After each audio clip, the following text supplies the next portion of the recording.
ভোটের আগে ফের একবার উত্তপ্ত ভাঙড়। পরপর দুটি হামলার ঘটনায় এলাকায় চাঞ্চল্য ছড়িয়েছে। প্রথমে তৃণমূল নেতা খাইরুল ইসলাম, তার উপর হামলার অভিযোগ ওঠে। আইএসএফ এর বিরুদ্ধে অভিযোগ করেন তিনি। হাসপাতালে ভর্তি করা হয় খাইরুল ইসলামকে এবং তাকে দেখতে যান ভাঙড়ের পর্যবেক্ষক তথা ক্যানিং পূর্বের তৃণমূল বিধায়ক শওকত মোল্লা।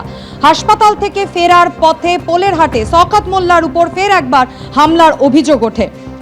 পরপর দুটি হামলার ঘটনায় এভাবেই ভোটের আগে উত্তপ্ত হয়ে উঠল ভাঙড়। আইএসএফ এর বিরুদ্ধে বোমাবাজির অভিযোগ করেছেন শওকত মোল্লা। শনিবার রাতে তৃণমূল নেতা খাইরুল ইসলামের ওপর হামলার ঘটনা ঘটে। গাড়ি ভাঙচুর করা হয়। আহত হন তৃণমূল নেতা খাইরুল ইসলাম সহ 4 জন। খাইরুল ইসলামকে হাসপাতালে দেখতে যান শওকত মোল্লা। হাসপাতাল থেকে দেখে ফেরার পথে শওকত মোল্লার উপর হামলার ফের একবার অভিযোগ। রাতে বোমাবাজি হয়। সকালেও ঘটনাস্থল থেকে বোমা উদ্ধারের ঘটনা ঘটেছে। পরপর দুটি হামলার ঘটনা তৃণমূলের তরফ থেকে অভিযোগ করা হচ্ছে আইএসএফ এর বিরুদ্ধে। কিন্তু কি ঘটনা ঘটেছে, পুলিশ সূত্রে কি খবর, আরো বিস্তারিত আমাদের জানাবেন। সরাসরি আমাদের সঙ্গে রয়েছেন প্রতিনিধি পার্থপ্রতিম ঘোষ। পার্থপ্রতিম, এলাকায় এই মুহূর্তে কি পরিস্থিতি, পুলিশ সূত্রে কি খবর রয়েছে? আচ্ছা, দেখো, একেবারে পুলিশ জানাচ্ছে গোটা ঘটনা তদন্ত শুরু হয়েছে। তবে আমার সঙ্গে রয়েছে ক্যানিং পূর্বের বিধায়ক শওকত মোল্লা। ওনার সঙ্গে কথা বলে নেবো একবার যে গতকালকে রাত্রিবেলা যে পরিস্থিতি তৈরি হয়েছিল, আপনি অভিযোগ করছেন না আপনি একজন জেড ক্যাটাগরি নিরাপত্তা পান, মানে এটা কি করে হলো?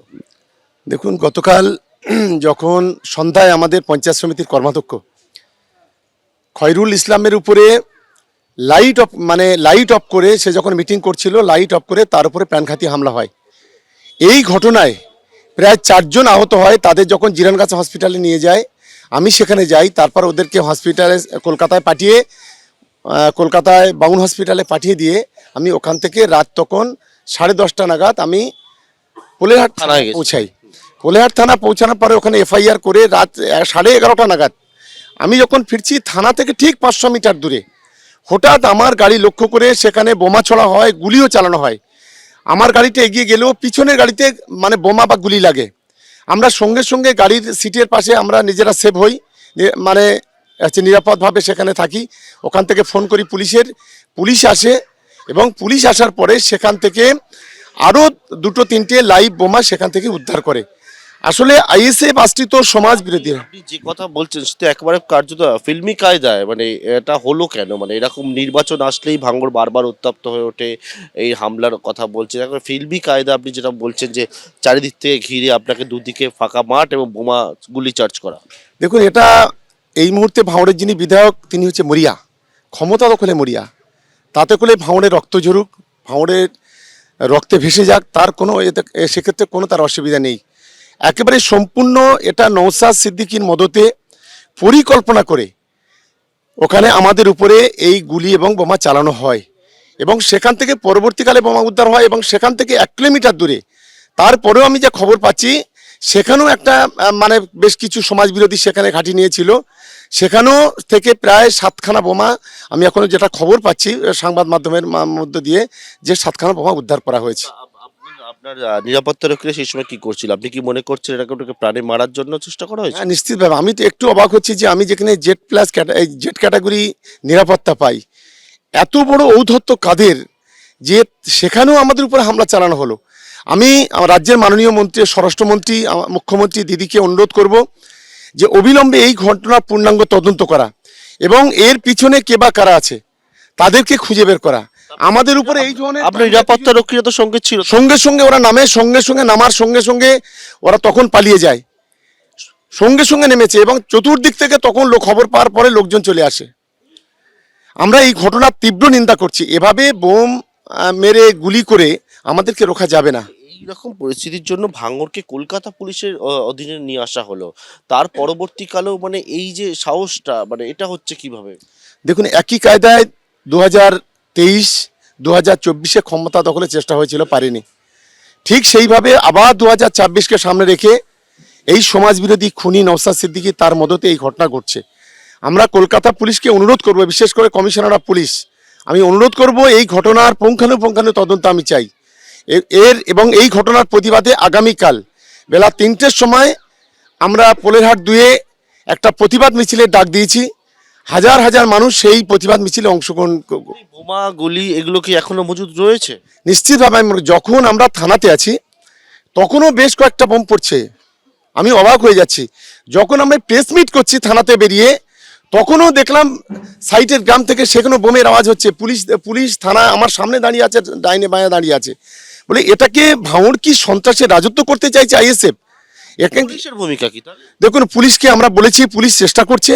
আমি জানি না কজন অ্যারেস্ট হয়েছে, কি হয়েছে এখনো পর্যন্ত আমার জানা নেই। আমরা বলবো অবিলম্বে যারা খায়রুলের উপর আক্রমণ করেছে, আমাদের সুরাবুদ্দিনের মাথায় নখানা সেলাই হয়েছে, আরও 4 জন ইনজিওর যারা হসপিটালে ভর্তি, যারা আমার উপরে গুলি চালিয়েছে, বোমা চালিয়েছে, অবিলম্বে তাদেরকে গ্রেপ্তার করতে হবে এবং দৃষ্টান্তমূলক শাস্তির ব্যবস্থা প্রশ্ন করতে হচ্ছে হবে। একেবারে বারবার করে যখন রাজ্যের মুখ্যমন্ত্রী বলছে বোমাগুলি উদ্ধার করতে হবে, সেই জায়গায় আপনি বলছেন আপনি সাংবাদিকদের মুখোমুখি তখন বোম পড়ছে, থানা থেকে আপনি শব্দ পাচ্ছেন, এই বোমাগুলি মজুদ থাকছে কিভাবে? মানে কলকাতা পুলিশের অধীনে তো এলাকা। আমি সেই কারণে কলকাতা পুলিশের কাছে আমার অনুরোধ, কোনো রং দেখার দরকার নেই, চিরুনি তল্লাশি হোক গোটা ভাঙড় জুড়ে, এখানে থেকে বোমা গুলি যেখানে যা আছে সেগুলো উদ্ধার করা হোক। তা না হলে এখানে আগামী দিনে আরও অনেক মায়ের কোল খালি হবে। আমি পুলিশ কমিশনারকে এটা আমি অনুরোধ করব এবং সংশ্লিষ্ট থানার যারা ওসি আছে আমি তাদের কাছেও এটা অনুরোধ করব। বোমাগুলি মজুদ আছে নিশ্চিতভাবে, না হলে আমরা যখন রাত্রে গুলি চলছে, তারপরে আমরা যখন প্রেস বাইট করছি তখনও বোমা পড়ছে, আমরা যখন থানায় বড়বড় ঘরে বসে আছি তখনও আমরা বোমার আওয়াজ পাচ্ছি। তার মানে কি ধরনের নরকের রাজত্ব বানাতে চাইছে আইএসএফ? এটাই হচ্ছে আমাদের কাছে বড় প্রশ্ন। অনেক ধন্যবাদ আপনাকে। এবং তিনি যে বিষয়ে জানাচ্ছেন যে আইএসএফ এর দিকে তিনি অভিযোগের আঙুল তীর ছুটছেন, যদি আইএসএফ এই অভিযোগ অস্বীকার করছে। পুলিশ জানাচ্ছে যে বিধায়কের করা অভিযোগের পরিপ্রেক্ষিতে তারা কিন্তু তদন্ত শুরু করেছে, তবে এখনো পর্যন্ত কাউকে গ্রেপ্তার করা হয়েছে বলে পুলিশ সূত্রে কোনো খবর নেই। পার্থ, ধন্যবাদ। ভাঙড়ের পর্যবেক্ষক শওকত মোল্লা তিনি একাধিক চাঞ্চল্যকর অভিযোগ করলেন, একেবারে নাম করে আইএসএফ বিধায়ক নওশাদ সিদ্দিকীর বিরুদ্ধে অভিযোগ করছেন তিনি। নওশাদ সিদ্দিকী তিনি কি উত্তর দিয়েছেন শোনাবো। ওখানে যে বলছে যাকে আক্রমণ করেছে, যে বলছে যে তৃণমূলের নেতা, ওই জায়গায় বসে অকথ্য ভাষায় গালিগালাজ করছে, শান্তির আগুনে তোলার চেষ্টা করছে, এলাকাকে বিশ্বে তোলার চেষ্টা করছে। এই শওকত মোল্লা সাহেবের কথা শুনে মনে হয় এই এলাকাকে উত্তপ্ত করার চেষ্টা করছে। নিরপেক্ষতা বজায় রেখে তদন্ত হোক, এই কর্মকাণ্ড কোনোভাবে বরদাস্ত করা যাবে না। শহরের প্রবীণ নাগরিকদের সহায়তার জন্য প্রণামের আড্ডা কর্মসূচি শুরু করলো কলকাতা পুলিশ। শহরের বিভিন্ন জায়গায় বয়স্কদের সঙ্গে বসবেন পুলিশ আধিকারিকেরা, তাদের সমস্যার কথা শুনবেন। কারো বয়স 60, কারো বয়স আরো বেশি, সকলেই বয়সের ভারে নুব্জ। অনেকেই একা থাকেন এই শহরে। শনিবার সুভাষ সরোবরে এই রকমই বেশ কয়েকজন বয়স্ক মানুষের সঙ্গে কথা বললেন কলকাতার পুলিশ কমিশনার সুপ্রতিম সরকার। অসুস্থ অশক্ত শরীরে বাজার করা, ওষুধ কেনার মতো দৈনন্দিন কাজগুলো করতেও বেগ পেতে হয় বেশিরভাগ বয়স্ক মানুষকে। প্রায়শই একাকী বৃদ্ধ বৃদ্ধার ওপর হামলার ঘটনাও সামনে আসে। এইসব প্রবীণদের কথা মাথায় রেখেই 2009 সালে প্রণাম প্রকল্প শুরু করে কলকাতা পুলিশ। এই প্রকল্পে নাম নথিভুক্ত থাকলে প্রবীণ নাগরিকদের নিরাপত্তা, স্বাস্থ্য সহ একাধিক বিষয় নজর রাখেন পুলিশ কর্মীরা। এবার প্রণামের আড্ডা কর্মসূচি শুরু করল কলকাতা পুলিশ। মাসে 1 দিন বা 2 দিন বয়স্ক নাগরিকদের সঙ্গে আমরা শহরের বিভিন্ন জায়গায় বসবো, কারণ অনেকেই একাকিত্বে ভোগেন। শহরের পুলিশের প্রতি শহরের বয়স্ক প্রণম্য মানুষদের যে সংযোগটা, বিশ্বাসটা যাতে আরেকটু মজবুত হয়, সেই জন্যই প্রণামের আড্ডা। বর্তমানে সাইবার প্রতারকদের সফট টার্গেট হচ্ছেন বয়স্করা। সুভাষ সরোবরে বয়স্ক মানুষদের সঙ্গে আলাপচারিতায় সেই প্রসঙ্গ তোলেন পুলিশ কমিশনার। সাইবার প্রতারণা থেকে বাঁচতে কি করা প্রয়োজন, প্রবীণদের সেই বিষয়গুলি করে বুঝিয়ে দেন। সবশেষে বয়স্কদের সঙ্গে ছবিও তোলেন পুলিশ কমিশনার। পার্থপ্রতিম ঘোষের report, ABP Ananda, Kolkata. ABP Ananda, এগিয়ে থাকে, এগিয়ে রাখে।